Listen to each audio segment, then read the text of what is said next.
사람들마다 다 자기가 믿는 구석이 있죠. 가장 원초적인 믿음은 내 힘 또는 내 지식, 내 경험 이런 게 가장 원초적인 믿음이고, 그 다음은 내 가족, 부모, 형제에 대한 믿음, 그 다음은 국가, 뭐 이렇게 그렇게 믿음이 이제 점점 확대되어져 가는데, 우리는 그런 믿음에 머물지 않죠. 왜? 그런 믿음은 한계가 있고 영원하지 않기 때문입니다. 근데 우리가 왜 교회를 다니고 예배를 드리고 헌금을 하고 봉사를 하느냐? 우리의 믿음이 진짜이고 우리의 믿음이 우리에게 놀라운 역사가 일어나기 때문이다. 그러면은 우리는 내가 도대체 누구를 믿고 그분을 어떻게 믿어야 되는가에 대해서 점검해 봐야 되는 거예요. 우린 누구를 믿는다고? 다시 한번, 누구를 믿는다? 예수님을 믿습니다. 여러분들 다 예수님 믿으십니까? 네. 예수를 믿으면 오늘 본문에 어떻게 된다고 되어 있느냐? 그로 말미암아, 예수님으로 말미암아 구원을 얻으리라고 되어 있습니다. 여기서 말하는 구원은 단순히 죽어서 가는 천국을 말하는 것이 아닙니다. 금생과 내생의 유익이 있는 구원을 말하는 것입니다. 금생은 저와 여러분들의 살아생전의 구원을 말하는 것이요, 내세는 천국의 구원을 말하는 것입니다. 오늘 사도 바울은 우리에게 이렇게 얘기합니다. 너희가 만일 내가 전한 그 말을, 복음을 굳게 지키고 헛되이 믿지 아니하였으면 그로 말미암아 구원을 받으리라.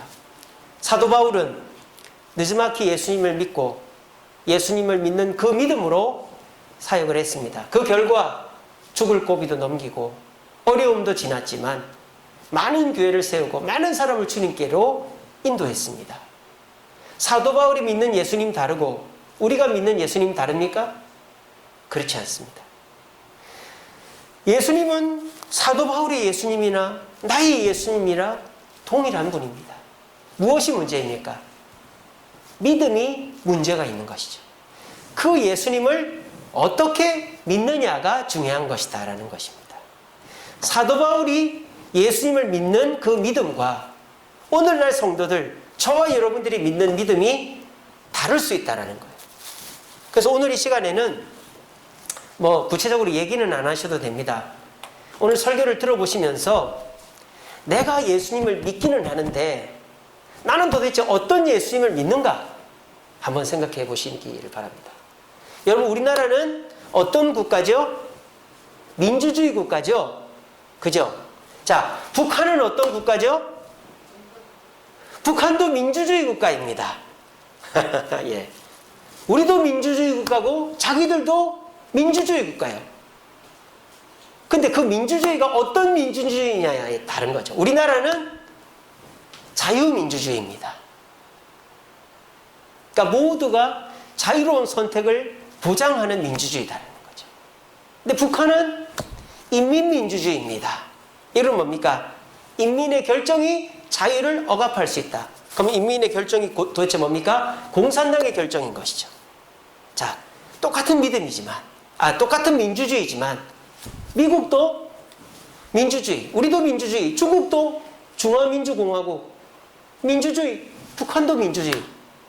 다 민주주의라고 하는데 그 민주가 도대체 자유민주냐, 인민민주냐에 따라서 국가가 어떤 형태로 되는가가 180도 다르다는 거예요.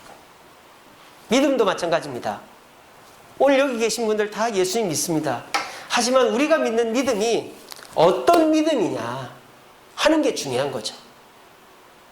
뭐 각자의 믿음의 스타일이 다를 수 있죠. 제가 미국 가보니까 기도할 때 이렇게 하고 기도하더라고요. 이렇게 하고. 진짜로. 근데 얼마나 간절히 기도를 하는지 이렇게 하고 기도하고 이렇게 하고 기도하고 이렇게 하고 기도하고 이러더라고요. 근데 그거를 잘못됐다고 말할 수 있을까요? 아니죠. 믿기는 믿지만 어떤 스타일로 어떻게 믿느냐는 다를 수 있어요. 자, 그런데 다르긴 하지만 어느 정도 정답은 있는 거 아니겠어요? 기도도 여러 스타일이 있습니다. 우리나라처럼 통성으로 기도할 수도 있고, 순복음처럼 방언으로 기도할 수도 있고, 조용하게 기도할 수도 있겠죠.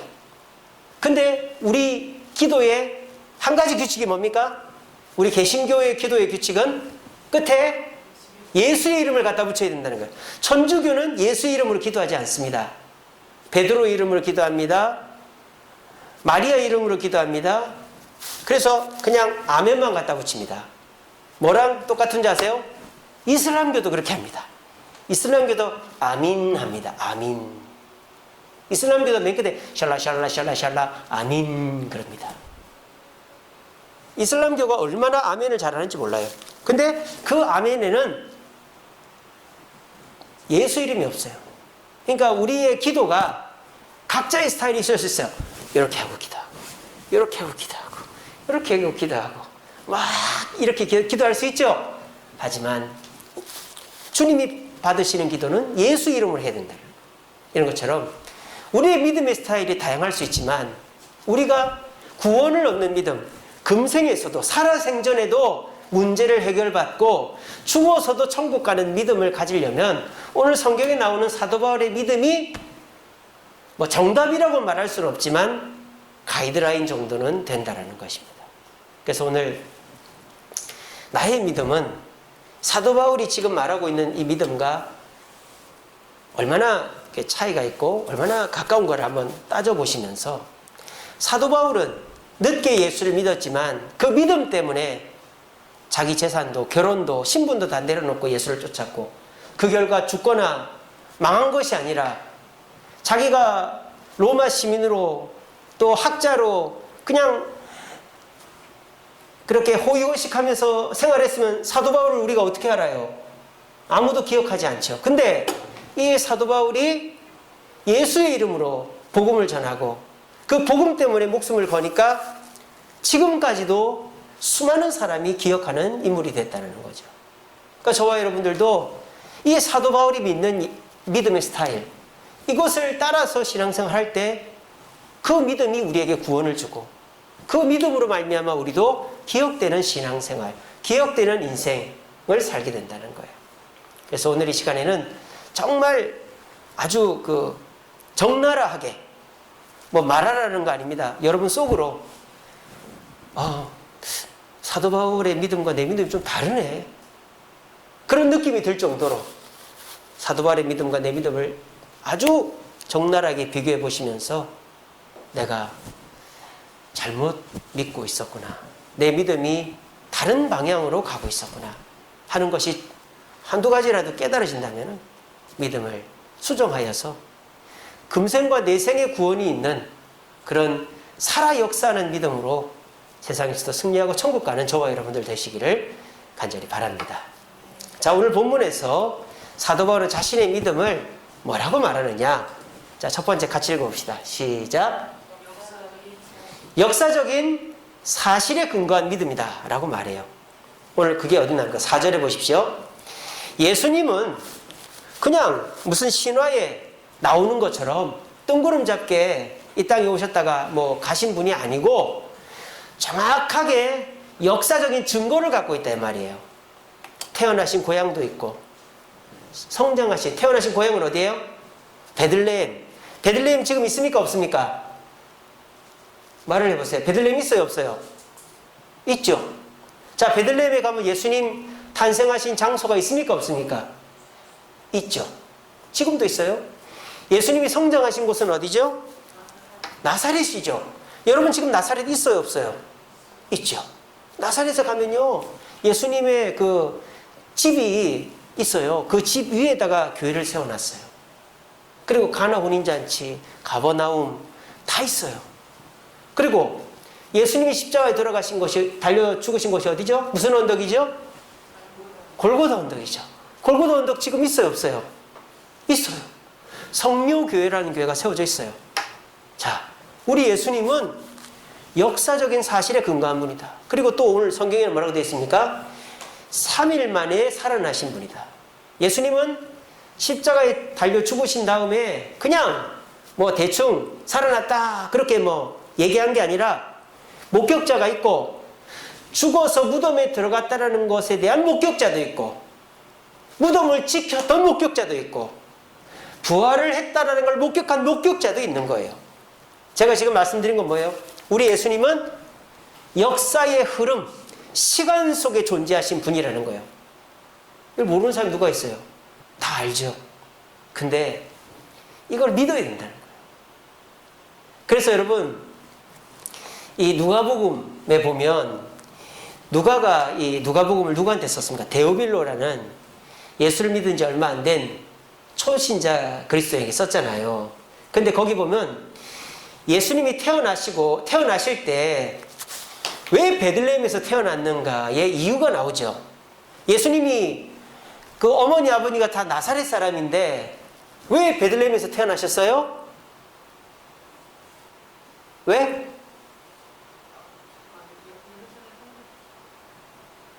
가이사 아구스도가 황제 케사르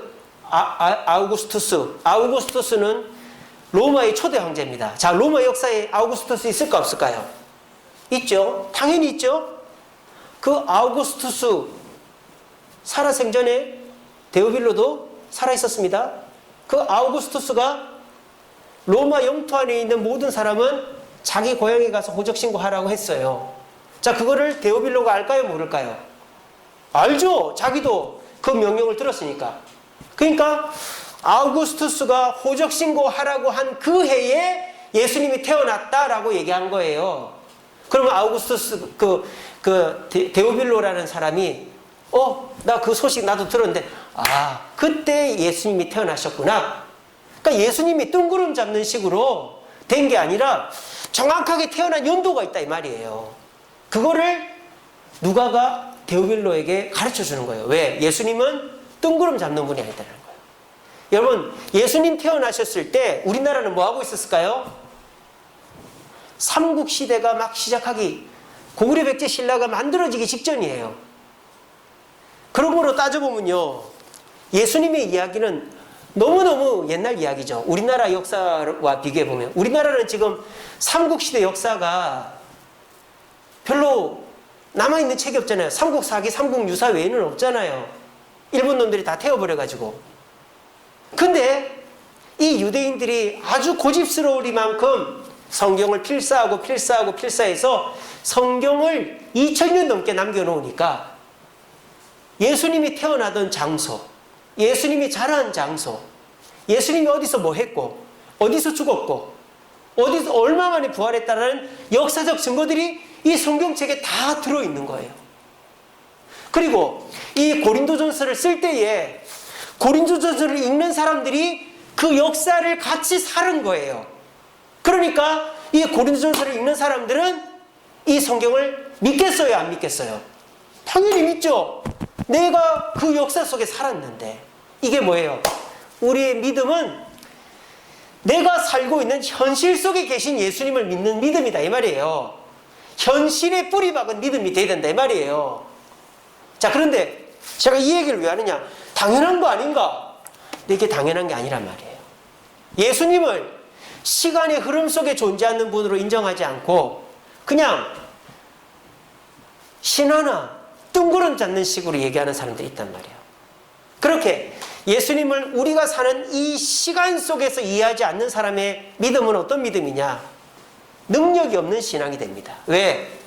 그저 예수님의 교훈, 예수님의 사랑, 예수님의 정의 이런 것만 교훈으로 받아들이고 나머지 예수님의 역사적 사실, 예수님의 기적, 예수님이 나에게 하신 말씀들을 전혀 받아들이지 않는 그런 믿음이 된다는 거예요. 이게 자유주의 신학이죠. 슐라이마호부터 시작한 자유주의 신학. 예수님을 역사 속에 존재한 분으로 믿지 않고 그저 예수님은 우리에게 윤리적이고 도덕적인 스승으로만 받아들이는 그런 신앙이 자유주의 신학이에요. 그래서 예수님을 그대로 믿는 게 아니라 내가 해석된 예수님을 믿는 거죠. 그러니까 어떻게 됩니까? 예수님이 하시는 말씀이 나에게 절대적이지가 않은 거예요. 나와 부딪히면 내 생각을 우선시하는 거죠. 그러면 어떻게 됩니까? 예수님 말씀대로 해야 기적이 일어나잖아요. 바울이 예수님 말씀대로 해서 복음을 전했고 교회를 세웠잖아요. 그런데 내가 생각하니까 그건 아닌 것 같아. 그러면 뭐 내 생각대로 잘 될 수 있을지는 몰라도 예수님의 기적은 없단 말이에요. 그런 신앙생활을 하는 사람들이 있다. 그 사람들이 어떤 사람이다? 예수님을 역사적인 시간의 흐름 속에서 믿지 않고 그냥 교훈이나 윤리 도덕적으로 받아들이는 신앙생활을 하는 사람들은 그렇다. 아이고 목사님, 저는 그렇지 않은데요. 저는 예수님을 시간의 흐름 속에서 역사하는 분으로 믿습니다. 그렇게 얘기들 하시겠죠? 그럼 이건 어때요? 여러분들은 그 예수가 2021년 8월 6일 오늘 하루에도 나와 함께 하시고 내 삶에 역사했다는 걸 믿으십니까? 그걸 진짜 믿어요? 진짜 믿는다면 우리가 왜 두려워하고 우리가 왜 예수님께 기도하지 않죠? 예수님은 구하라! 그러면 너에게 줄 것이고 찾으라! 그러면 찾을 것이고 두드리면 열린다 그랬어요. 원수를 사랑하라 그랬어요. 근데 왜 기도하지 않죠? 근데 왜 원수를 사랑하지 않죠? 왜 코로나를 두려워하죠? 지금 이 시간에 성경에 나오는 예수는 내 삶에 없다라고 생각하기 때문에 그게 바로 예수님을 교훈적으로 윤리 도덕적으로 받아들이는 사람의 신앙의 모습이다라는 거예요. 오늘 그런 사람들이 너무 많아요. 아이고 저는 예수님이 나사렛에서 자라시고 십자가에 달려 죽으시고 부활하신 거 믿습니다. 그걸 진짜 믿는다면 오늘 내 삶 속에도 역사하시는 예수님을 왜 안 믿는단 말입니까? 그거 틀린 말이잖아요. 여러분, 우리 민족의 조상이 누굽니까? 우리 민족의 조상이 누구죠? 한민족의 조상이? 단군이라고 그러잖아요. 단군. 자, 그럼 보세요. 그러면 단군의 그 영토가 어디까지입니까? 저 북쪽까지잖아요. 만주벌판까지잖아요. 중국 요동 쪽까지잖아요. 여러분, 단군이 우리 조상이면요, 그것도 누구 땅이에요? 우리 땅이죠. 근데 그거가 우리 땅이라고 주장할 만한 역사적인 증거가 있어요, 없어요? 있어요, 없어요? 없단 말이에요. 한단곡이라는 책, 이런 뭐 야사 비슷한 책 외에는 단군의 땅이 우리 땅이라는 거를 주장할 수가 없어요. 그러니까 우리가 그 땅 내 나라라고 못한다 이 말이에요. 근데 독도를 생각해 보세요. 독도는 우리 땅이라는 증거가 있어요, 없어요? 수두룩 빽빽합니다. 자, 일본 놈들이 다케시마 하면서 자기 땅이라고 해도 많은 문헌에서, 조선의 많은 문헌에서 독도가 우리 땅이라는 증거들이 있으니까 막 묶여있는 개처럼 막 심하게 찢어도 직접 독도에 가가지고 상륙해서 뺏지를 못한다는 거예요. 왜? 역사적인 증거가 없으니까. 제가 지금 무슨 말을 하는지 알겠습니까? 내가 예수를 믿는다 하면서도 그 예수가 오늘 나와 관련이 없는 삶을 살면 우리는 단군을 믿는 그런 사람들과 똑같다 이 말이에요. 근데 우리가 역사 속에 존재하는 예수를 믿는다면 우리는 그 예수님이 오늘 나에게도 역사하실 수 있는 분이라는 것을 믿고 따라가게 돼 있단 말이에요. 그래서 우리 노래도 있잖아요. 울릉도 동남쪽 백길 따라 뭐 200리 외로운 섬 하나 새들의 고향, 그 누가 아무리 뭐라 해도 독도는 우리 땅. 노래도 부르고 직접 가기도 하고 독도를 지키기도 하고. 이게 뭡니까? 그 독도가 과거에도 우리 땅이었지만 지금도 우리 땅이라는 것에 대한 명확한 확신이 있기 때문이죠. 우리의 믿음이 그래야 된다 말입니다. 우리의 믿음은 성경에 나오는 예수가 역사적으로 생존하셨던 분이고, 그렇기 때문에 그 예수는 오늘날 내 시간에서도 시간 속에 함께 하시는 분이라는 것을 믿고, 그 예수님의 말씀을 오늘날 직접적으로 내가 돈을 중요하게 생각하듯이, 내 몸을 중요하게 생각하듯이 예수님 말씀을 중요하게 생각하면 사도 바울에게 나타났던 놀라운 기적이 우리에게도 일어날 수 있다. 그러니까 이 부분이 굉장히 중요합니다.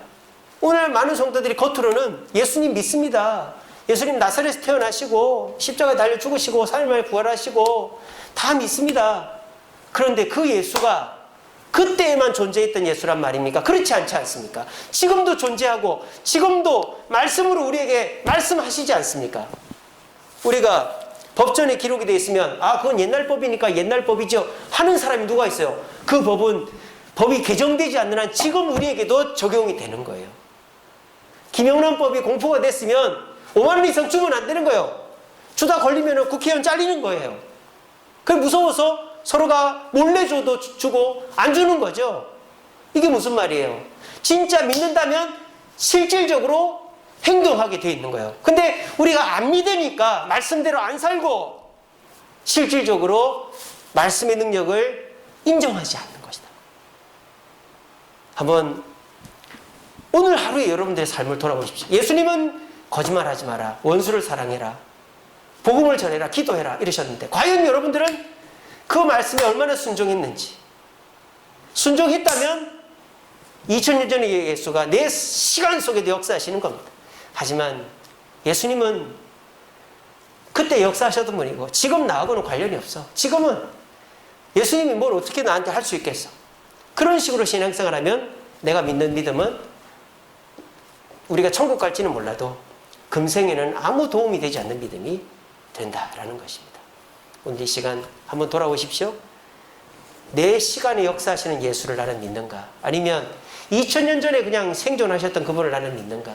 돌아보시면서 교훈적이고 윤리도덕적인 예수가 아니라 나에게 돈보다 몸보다 법보다 더 명확하게 지침이 되고 나의 생사와 복을 주관할 수 있는 분이 예수님이라는 걸 믿음으로 그 예수님이 주시는 구원으로 금생에도 복을 받고 내생에도 복을 받는 저와 여러분 되시기를 간절히 바랍니다. 두 번째로 우리가 믿는 믿음은 바울이 믿는 믿음은 어떤 믿음이냐? 합리적인 증거가 있는 믿음이다라는 거예요. 자, 예수님 부활하셨어요. 근데 그 부활하신 거가 증거가 있어야 될 거 아니에요. 근데 증거로 뭐라고 얘기합니까? 5절에 보세요. 게바가 누구죠? 베드로죠. 게바에게 보이시고 12제자에게 보이시고 500여 형제에게 보이셨다라고 그랬어요. 여러분, 증거 중에 가장 확실한 증거가 뭘까요? 사람입니다. 사람. 가장 확실한 증거는 사람의 증언입니다. 한 사람 갖고는 안 되니까 두세 사람의 증언만 맞으면 100%인 거예요. 100%.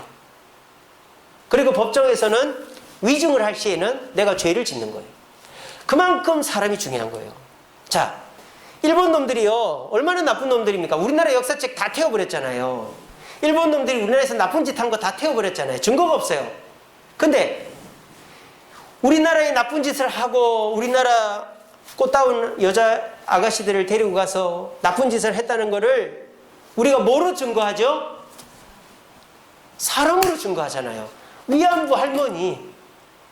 그러니까 일본이 아무 말을 못해요. 그 위안부 할머니가 이제 16분인가? 밖에 안 남아 있습니다. 생존자가. 다 돌아가시면 이제 일본이 뭐라고 나올지도 몰라요.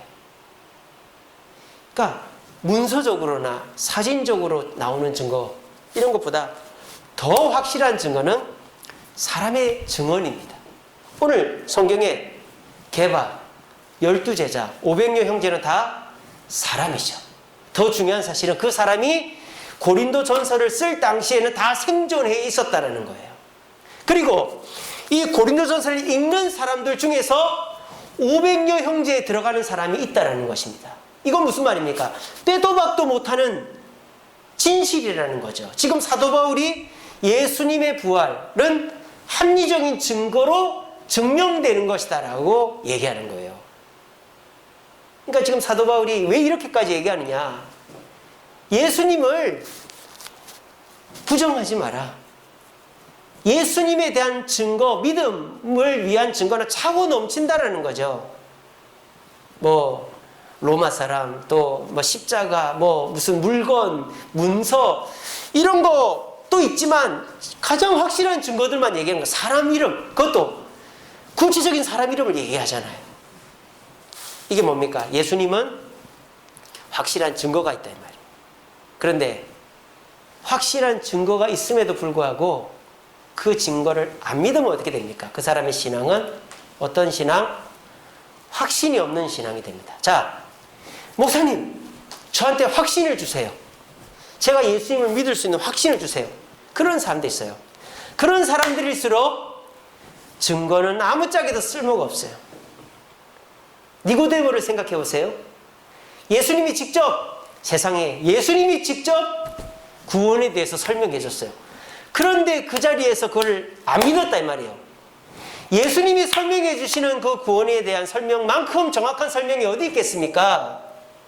근데 니고데모는 합리적인 증거가 없어서 못 믿은 게 아니고 자기 마음속에 확신이 없었던 거예요. 확신이. 그래서 저는 이렇게 얘기합니다. 우리의 믿음은 증거를 가지고 믿는 믿음이 아니고 그냥 믿어버리는 것이다. 믿어버리는 것이다. 우리는 증거로 믿는 믿음이 아니라 믿고 나면 증거들이 보이는 거예요. 그렇게 신앙생활을 해야지. 증거가 있으면 믿겠다. 근데 그 증거라는 게요, 참 애매한 게 뭐냐면요, 내가 원하는 것들을 증거로 채택을 합니다. 내 건강이 나아지고 내 사업이 잘 되고 내 자녀가 잘 되고 그러면 예수님이 살아계심을 믿겠습니다. 그런 사람은요, 그렇게 되어서 예수를 믿어도 또 다른 증거를 요구하면서 자신의 믿음이 흔들리기 시작합니다. 누굽니까? 가룟 유다 아닙니까? 가룟 유다가 어땠습니까? 예수님을 쫓아다니면서 수많은 예수님의 말씀을 들었습니다. 근데 가룟 유다가 원하는 증거가 뭐죠? 돈입니다. 예수님이 우리를 풍족하게 해주고 로마로부터 해방되게 해주시는 그 증거가 있으면 예수를 믿겠다. 근데 예수님은 그 증거를 보여주지 않았어요. 끝까지. 그러니까 가룟 유다는 예수를 믿지 않았어요. 근데 다른 제자들은 어땠죠? 예수님께서 오병이어의 기적을 일으켰어요. 그 다음날 많은 사람들이 몰려왔어요. 그 사람들은 뭘 바라고 밀려온 거예요? 어떤 증거를 바라고 온 거예요? 물질적 증거를. 어제와 같은 오병이어의 기적을 우리에게 일으켜달라고 온 거예요. 근데 예수님 뭐라 했습니까? 그 사람들한테 또 떡을 줬습니까? 아닙니다. 나를 먹으라고 그랬어요. 나는 생명의 떡이다 그랬어요. 그래서 사람들이 수군거립니다. 어떻게 사람을 먹으라는 말이야? 그러고 다 갑니다. 근데 누구만 남아있어요? 12제자만 남아있어요. 그때 예수님이 뭐랍니까? 너희도 가려느냐? 그랬더니 베드로가 뭐랬습니까? 영생의 말씀이 여기 있는데 우리가 어디로 갑니까? 그랬단 말이에요. 베드로와 12제자는 믿고 이해한 거지 자기들이 원하는 증거를 받아서 믿은 게 아니라는 것입니다. 여러분 여기서 분명히 하십시오. 내가 원하는 것이 이루어지면 믿겠다. 그럼 그 사람은 확신 없는 믿음 생활을 하게 되는 것입니다. 왜냐하면 내가 원하는 것은 자꾸 변하고 추가가 되기 때문이죠. 여러분들 돈 빌리러 오는 사람한테 100만 원만 빌려줘. 100만 원 빌려줘 보시죠. 또 빌리러 옵니다. 그런 사람한테는 아예 안 빌려주는 게 상책이에요. 그렇게 자기가 돈이 필요해가지고 빌리러 오는 사람은 또 오고 또 오고 또 오고 결국 10번을 도와주다가 11번째 안 도와주면 나는 나쁜 놈이 되는 거예요. 자기가 원하는 것을 들어줘야 당신이 진짜다. 이런 사람은 절대 확실한 믿음이 생기지 않는 거예요. 근데 내가 일단은 믿겠다. 일단은 따라가겠다. 그러다 보면 거기에서 신뢰가 생기는 거예요. 옛날에 우리 가정은 어떻습니까? 남편이 이러하니까 좋은 남편이네. 아내가 이러하니까 좋은 아내네. 이렇게 하지 않았어요. 조선시대 때 그때는 얼굴도 안 보고 결혼했잖아요. 뭡니까? 이 사람은 그냥 내 남편이다. 내 아내다. 그냥 믿는 거죠. 믿고 같이 살다 보니까 내 남편의 증거들이 있고 내 아내의 증거들이 있는 거예요. 그러니까 그 가정은 흔들리지 않는 거죠. 근데 요즘은 어떻습니까? 결혼 전에는 이런 사람이라고 생각해서 결혼을 했는데 내가 생각하는 남편상, 아내상이 추가가 되는 거죠. 근데 그걸 내 남편이 못해줘. 아내가 못해줘. 그러니까 어떻게 돼요? 흔들리는 거죠. 확신이 없어지는 거죠. 갈라서는 겁니다. 증거를 가지고 믿는 믿음은 반드시 흔들리게 돼 있어요. 특별히 신앙은 더 그렇습니다. 그러므로 우리가 믿는 믿음은 증거는 차고 넘쳤다 이 말이에요. 차고 넘칩니다. 오늘 성경에서 말하잖아요. 개발 12제자 500여 형제, 그리고 오늘 설교하는 우리 교회의 신실한 장로님 권사님들, 그분들이 증거예요. 그분들을 보면서도 내가 못 믿겠다. 내가 납득할 수 있는 증거를 달라. 그런 사람은 줘도 안 믿는 거예요. 여러분 이 시간에 여러분들의 믿음을 생각해 보시죠. 여러분들은 뭔가 내 눈앞에 벌어져야 믿겠다는 믿음입니까? 아니면 그냥 믿겠다. 그냥 믿고 나아가겠다. 그런 믿음입니까? 제가 너무 광신도 같습니까? 너무 무식한 믿음 같습니까? 무식한 믿음이라고 해도 좋습니다. 광신도라고 해도 좋습니다. 하지만 믿고 가는 그 믿음, 먼저 믿고 그 믿음 후에 증거를 찾는 그 믿음이 바울의 믿음이고, 그 믿음이 우리의 금생의 구원과 복을 준다면 그게 진짜 믿음 아니겠어요? 옛날 우리 60, 70년대 어르신들 생각해 보세요. 뭐 성경을 압니까? 그분들이 뭐 많이 압니까? 그냥 교회 나와서 목사님 말씀 들으면 아멘 하고 그 말씀대로 사는 거예요. 그러고 나니까 어떻게 됐어요? 열심히 일하고 자녀들 공부시키고, 그래서 집도 장만하고 아이들 다 대학 교육 시켜서 자수성가 시키고, 그게 다 뭐예요? 하나님을 쉽게 말하면 죄에서 믿는 게 아니고, 뭐 해주는 거 보고 믿는 게 아니고, 그냥 믿고 순종하니까, 그냥 하나님이, 목사님 말씀이 그냥 증거다. 목사님 말씀, 성경이 그냥 증거다. 그거 외에 무슨 증거가 필요하냐? 그러면서 신앙생활 하는 사람은 금생에 복이 있는 거예요. 근데 요즘 사람들은 얼마나 똑똑한지 목사님 설교는 못 믿겠고, 내 눈앞에 내 현실 속에 뭔가 기적이 일어나야 믿겠다. 그러면 일어나도 또 의심하는 확신 없는 신앙이 되는 겁니다. 저와 여러분들은 일단 믿어버리는 신앙인지 아니면은 지켜보다가 믿는 신앙인지 돌아보시면서, 믿어버리는 신앙, 이미 성경 속에 나오는 증거들, 또 목사님의 설교가 증거다라고 믿으시고 믿어버리는 신앙으로 금생에도 복을 얻는 저와 여러분 되시기를 간절히 바랍니다. 마지막으로 우리의 믿음은 어떤 믿음이 되어야 되느냐? 은혜를 받는 믿음이 되어야 된다. 오늘 본문에서 은혜는 누구한테 주느냐? 자, 9절에 보세요. 나는 사도 중에서 가장 작은 자라. 사도 바울은 12사도들보다 더 주님 앞에 헌신한 사람입니다. 더 유명한 사람입니다. 근데 정작 자신은 가장 작은 자라고 얘기합니다. 그 이유가 뭡니까? 나는 하나님의 교회를 박해했으므로 사도라 칭함을 받기를 감당 못한다. 그렇게 나는 사도들 중에서 가장 작은 자다. 나는 하나님의 교회를 박해했던 죄인이다 라는 생각을 갖고 있으니까 하나님이 뭘 주셨다? 은혜를 주셨다라는 거예요. 10절에 그러나 내가 나된 것은 하나님의 은혜로 된 것이다. 내가 평소에 나는 사도들 중에 제일 작은 자다. 나는 교회를 박해했던 죄인이다 라는 겸손한 마음을 갖고 있으니까 그 겸손함 때문에 은혜가 주어진다. 여러분, 물고기는 어디에 모이죠? 깨끗한 물에 모여요. 자, 여러분, 사람들은 어디에 모이죠? 편안한 장소에 모여요. 저희 집에도 10년 넘게 테이블 놓고 지내다가 한 2, 3년 전에 소파를 하나 샀습니다. 3인용 소파를. 근데 어제 우리 1번, 2번, 3번, 4번이 소파에 나란히 앉아 있는 거예요. 그러니까 그 전까지만 해도 애들이 다 땅바닥에 누워 있었어요. 왜냐하면 테이블 의자가 불편하니까. 근데 사람은 자연스럽게 편안한 곳을 찾아가게 돼 있어요. 그 소파에 다들 이렇게 누워가지고 스마트폰 하고 있는 거예요. 그러니까 사람은 자연스럽게 자기가 편안한 곳으로 가게 돼 있고, 새도 물고기도 다 자기가 좋은 곳으로 가게 돼 있는 거예요. 마찬가지입니다. 하나님의 은혜는 어떤 사람한테 오느냐? 겸손한 자한테 온다 이 말이에요. 그래서 사도 바울은 나는 가장 작은 자다, 나는 죄인이다 라는 겸손한 생각이 있으니까 하나님의 은혜가 왔다. 자, 그러면 하나님은 왜 겸손한 자에게 은혜를 주실까요? 그 뒤에 나오죠. 내게 주신 그의 은혜가 뭐 하지 않게 하기 위해서? 헛되지 않게 하기 위해서.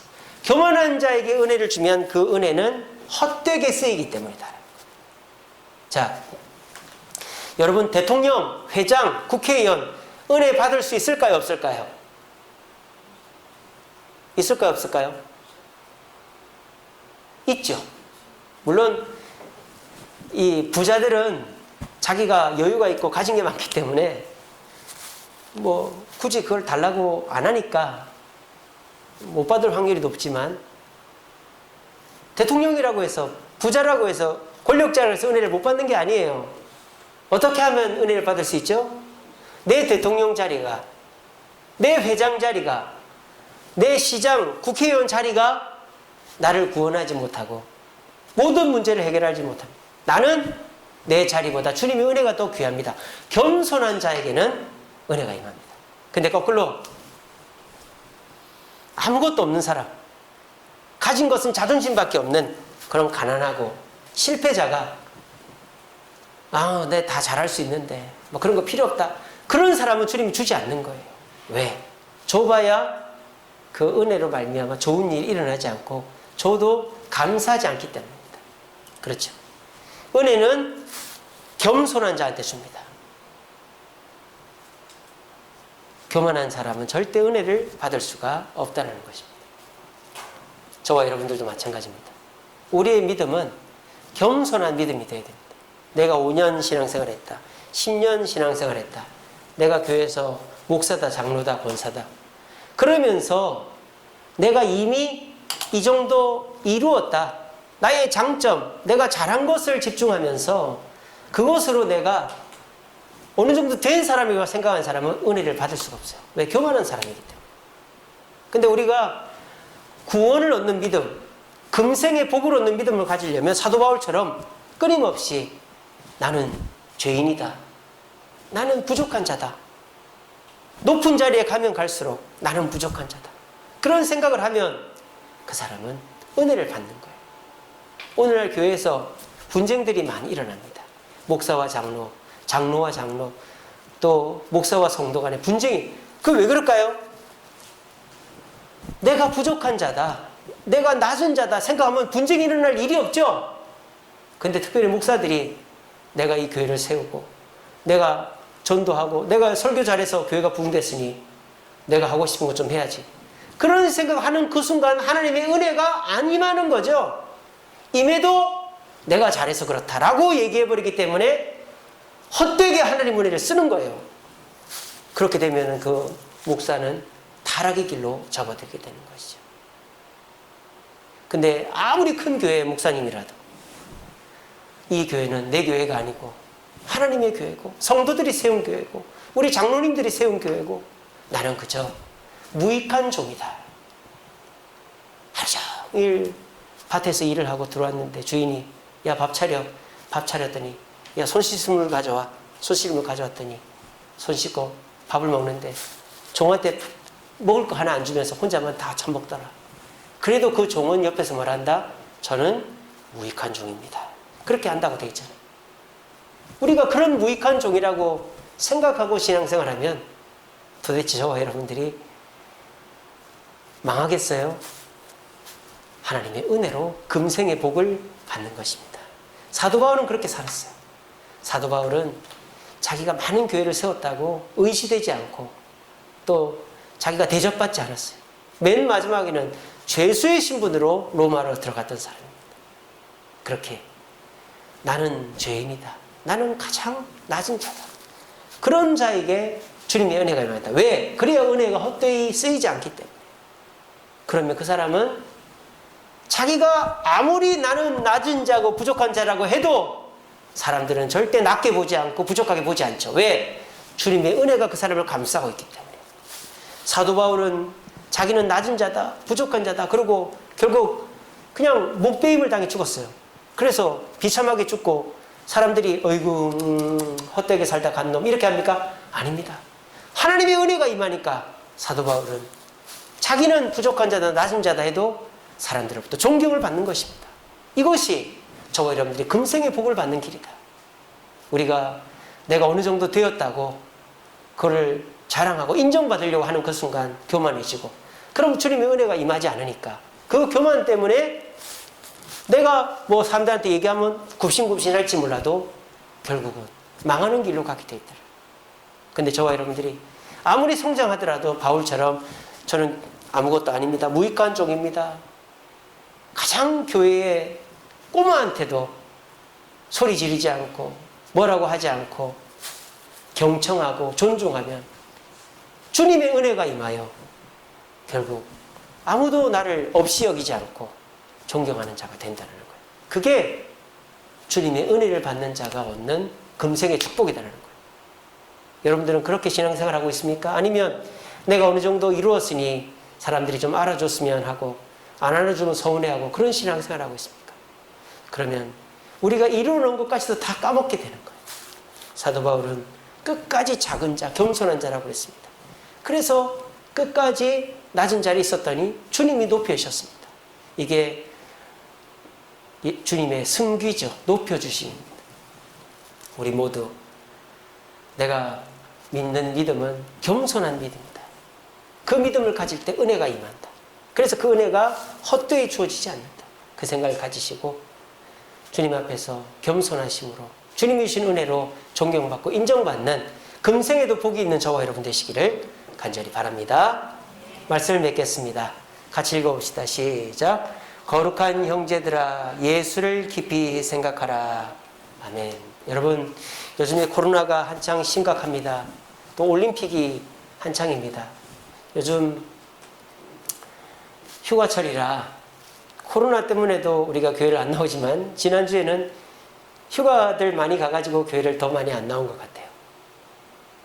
우리가 예수를 생각할 수 있는 그런 집중할 수 있는 환경이 아닙니다. 지금은 아침마다 확진자 수가 어떻게 되는지, 백신이 들어왔는지 안 들어왔는지, 뭐 올림픽 메달이 몇 개인지 그런 거 생각하다 보면 예수님은 오늘 이 시간 나와 함께 안 하는 분이 되는 거예요. 그래서 저는 여러분들에게 아침 8시부터 8시 반 사이에 말씀을 보내드리죠. 그래서 그 예수를 깊이 생각하고 하루를 사시라고.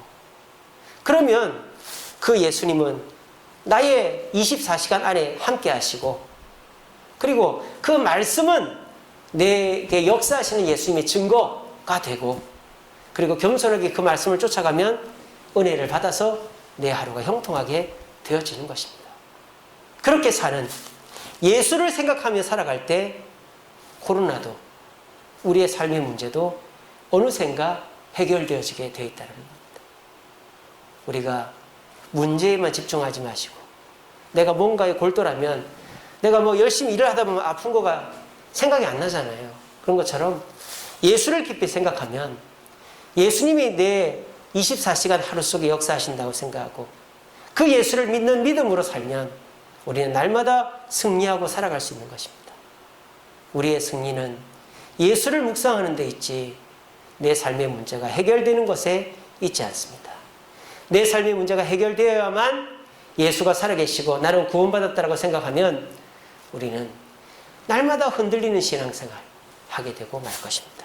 우리 모두 오늘 하루의 삶 속에도 예수가 함께 계시고 말씀 외에 또 다른 증거는 필요가 없으며 나는 주님의 은혜 아니면 못 삽니다 라는 겸손한 마음으로 살아서 믿음으로 살아가셔서 금생에도 내가 믿는 믿음, 바울이 믿는 믿음과 같은 똑같은 믿음을 가지고 살아가서 복을 받고 천국 가서도 멸류관 받는 저와 여러분들 되시기를 간절히 바랍니다. 우리 찬양하겠습니다.